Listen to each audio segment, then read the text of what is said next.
So the project is exploring Enoch Powell's Rivers of Blood speech that he made in April 1968.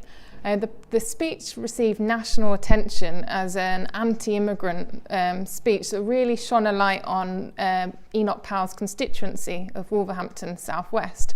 So we're interested in this project at looking at the impact of the speech on ordinary people living in Wolverhampton, and particularly the impact on immigrants themselves within Wolverhampton. We know there was a spike in racist attacks following the speech, but there was also a series of protests against Enoch Powell, and so we're really interested in drawing out some of the opposition to Powell within the area. The project will involve two small exhibitions, one at the archive, where we're interested in drawing out some of the archival material of responses in Wolverhampton to the speech, and we've got a series of photographs of some of the protests and responses. And at the art gallery we're going to have a more visual response with different artists responding to the impact of the speech in Wolverhampton.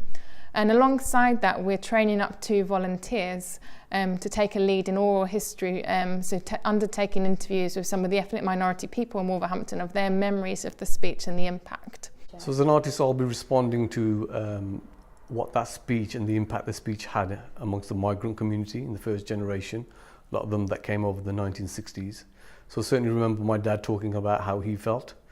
He always thought he was going to be kicked out. And I'm photographing that kind of impact of their thoughts and emotions, the very real sense of fear and judgment that was upon them through this Rivers of Blood speech.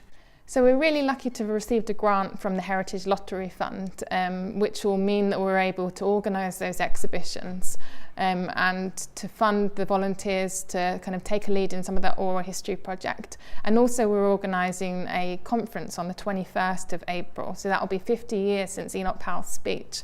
And in the heart of Wolverhampton, we're organising a conference to reflect on the impact of the speech and talk about some of the legacies of Powell today in Wolverhampton.